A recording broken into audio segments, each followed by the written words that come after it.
Ancla,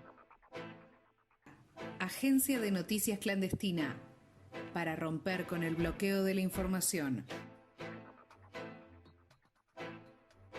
Tenemos nuestra columnista de género en línea telefónica. Sí, señora. Bienvenida, Débora, ¿cómo estás? Hola, buen día, ¿cómo andan? Bien, eso suena mucho moco, Sí. ¿no? Muy congestionada.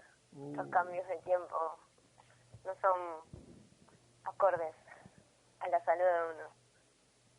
Bueno, ¿en qué te podemos ayudar? Nada que no se pueda solucionar. Bueno, hoy vamos a hablar sobre una persona que quizás muchos no conocíamos y como que bueno, su historia nos resonó. Quizás los que son más grandes tal vez la conozcan. Ayer se cumplieron 6 años del fallecimiento de Mariela Muñoz, una activista trans, o sea, la primera que pudo ser madre trans en Argentina a través, además de las luchas que ha logrado, siempre lo ha hecho por la vía judicial. Mariela Muñoz era una tucumana que ya desde chica se había autopercibido mujer. Cuando llegó a Buenos Aires, ella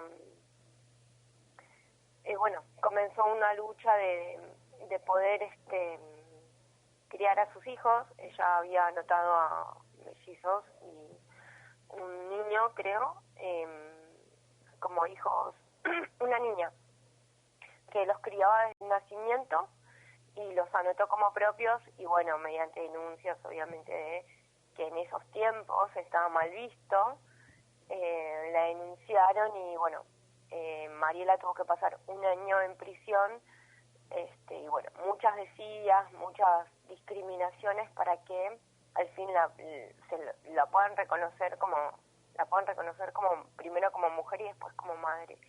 Mariela Muñoz fue la primera mujer trans en obtener su DNI en la década de los 90, ya entrando en el 2001, en el 97 básicamente.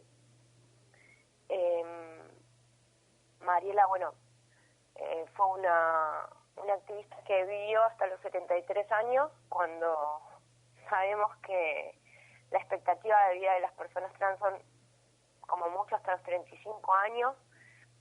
Mariela crió varias niñas y niños, tuvo nietos y bisnietos también, y ella ha podido tener acceso a todo lo que las personas trans no tienen, ¿no? Salud, educación, trabajo, la vivienda sobre todo, ¿no? Y producto, de una ACV que la había dejado con varias secuelas, había dejado su lugar en esta lucha, pero la seguía, o sea, su caso y su ejemplo fue seguida por otras activistas trans. Ella, durante estas luchas se postuló para intendente, se postuló para diputada, obviamente nunca llegó a todo eso, pero su granito de arena para que las personas trans puedan ingresar en esa vía quedó impuesta. La justicia creo que en el 2017 le había obligado, creo que a la ciudad de Buenos Aires o a la provincia de Buenos Aires, a que le den una reparación, un subsidio extraordinario y reparatorio a las mujeres trans que habían sufrido muchos años de marginación y discriminación, ¿no? Obviamente que para llegar a esa instancia hubieron muchos amparos, muchas presentaciones, muchas idas y venidas a la justicia. Según los familiares de Mariela, ella falleció sin poder cobrar esa pensión y quedó para la lucha un proyecto de ley que se llama Reconocer es reparar, que también fue apoyado por Luana Berkins, que obviamente implica todas estas cuestiones, o sea, los derechos que puede tener cualquier ciudadano o cualquier ciudadana, que también sean otorgados para la comunidad LGTBIQ+, ¿no? Una de las pocas provincias, diría que casi la única, que reglamentó esta ley es Santa Cruz. La ley, bueno, tiene como título Ley Integral de Reconocimiento y Reparación de los Derechos de las Personas Trans, ¿no? En la provincia de Santa Cruz. Es como que si fuera que estas personas tienen más derechos que en el resto del país, ¿no?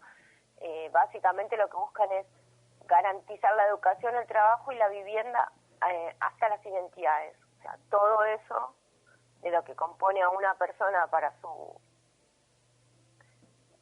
existencia, básicamente, y para que sea una persona dentro de la sociedad, es lo que establece esta ley y que, bueno, está habilitada básicamente en la provincia de Santa Cruz. Mariela Muñoz, bueno, fue como la primer madre trans, y siempre decimos que madre o padre no es el que concibe, sino el que cría, ¿no? Y Mariela ha tenido primero el privilegio que cualquier persona trans quisiera tener, que es el de tener hijos e hijas, y lo ha podido hacer realidad, pero además ha abierto una puerta para que esto sea considerado también un derecho, y que tantos niños, tantas niñas, tantos adolescentes que hay en adopción puedan al fin tener una familia, ¿no?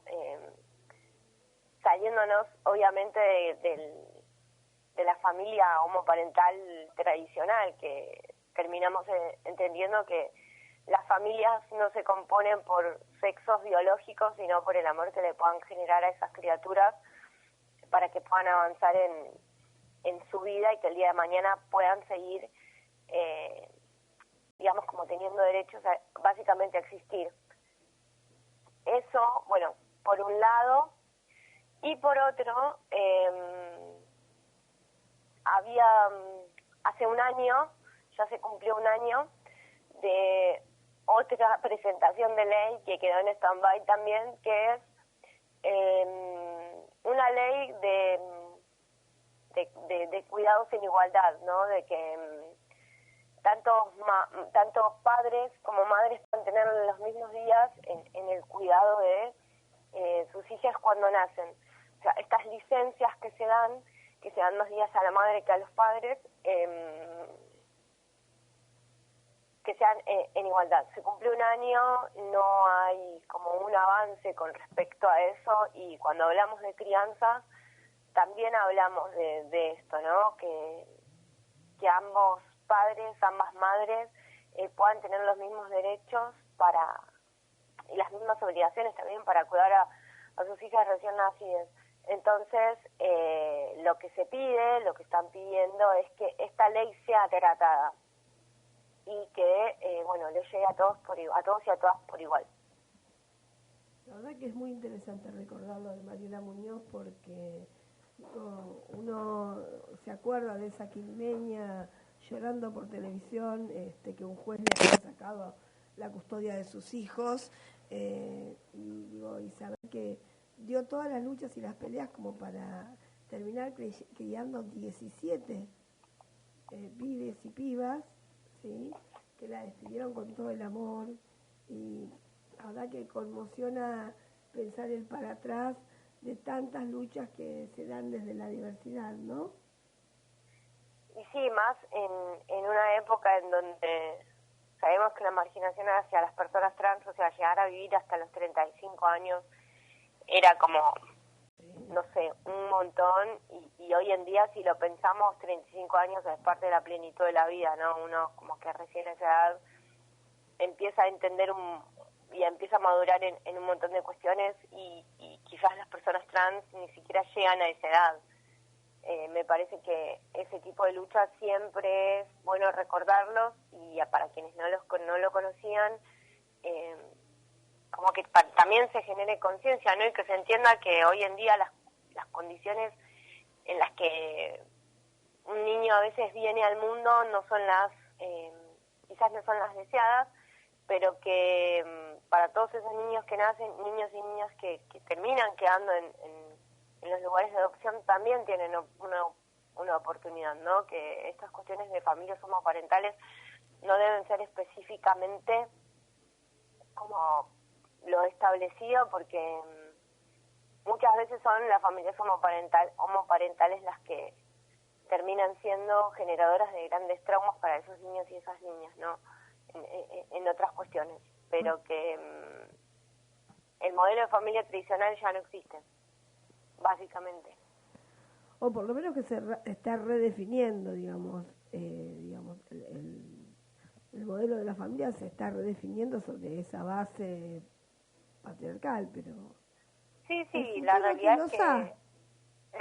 El futuro quizá, ¿no? ¿Quién lo sabe? Sí, la realidad también es que las instituciones y en las cuestiones burocráticas, todo esto no está establecido, no hay gente experimentada, no hay gente con conocimientos, entonces terminan habiendo 1.000.000 de barreras para llegar hasta cierto objetivo, pero que está establecido, está establecido.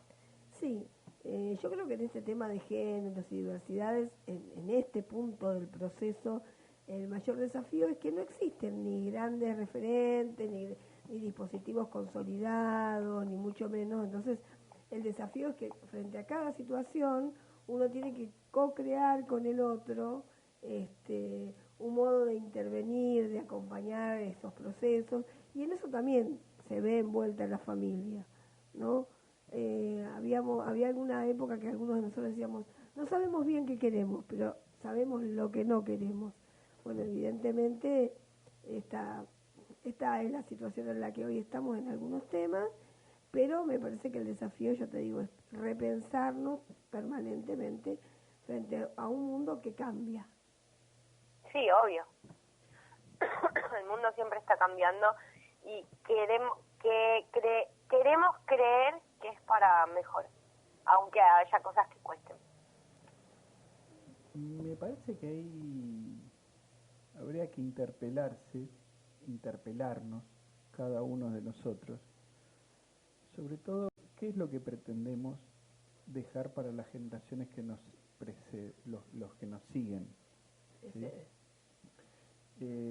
Porque la verdad que la familia es una construcción social y se construye todos los días. Entonces, ¿qué es la normalidad?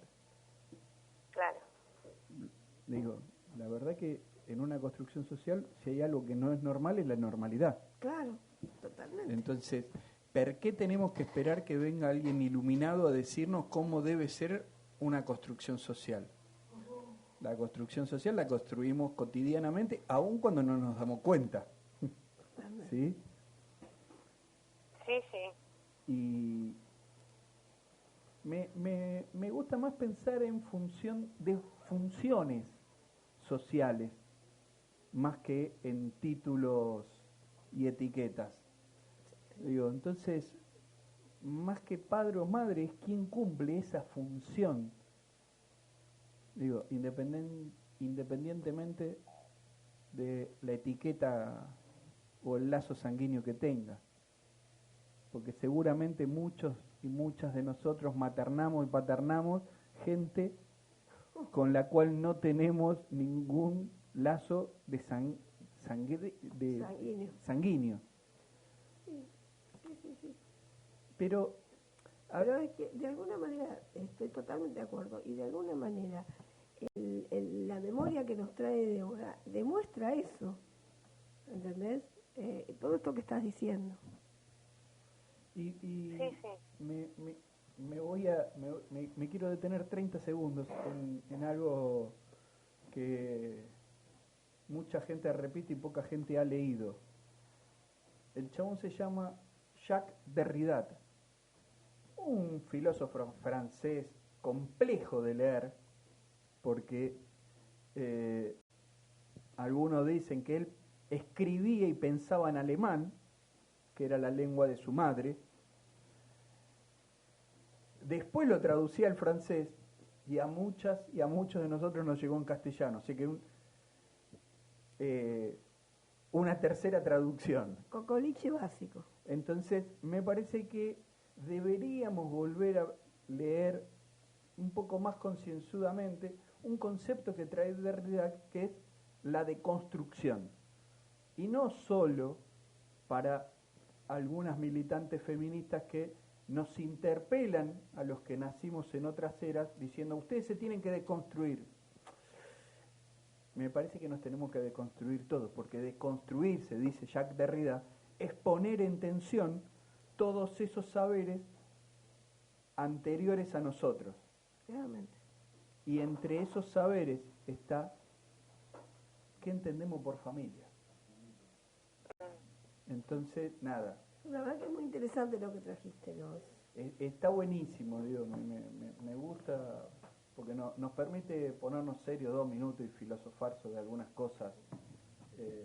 Y como siempre, ¿no? Lo que pretendemos desde estos micrófonos, desde la agencia de noticias, es invitarlo a pensar al otro. Un ejercicio difícil, raro, pero no necesariamente. De hecho, no queremos que estén de acuerdo con nosotros. No queremos que estén. Digo, pretendemos que nos ayuden y se reconstruyan pensando, aún para putearnos. Digo, pero si ya logramos el ejercicio que alguien nos putee, está buenísimo porque salimos de la monotonía. Sí. Bueno, Débora, que te mejores. Nos vemos la semana que viene. Por supuesto. No me tosas, Catalina. Bueno, nos vemos. Abrazo. Buen fin de chao, chao. Chau, chau.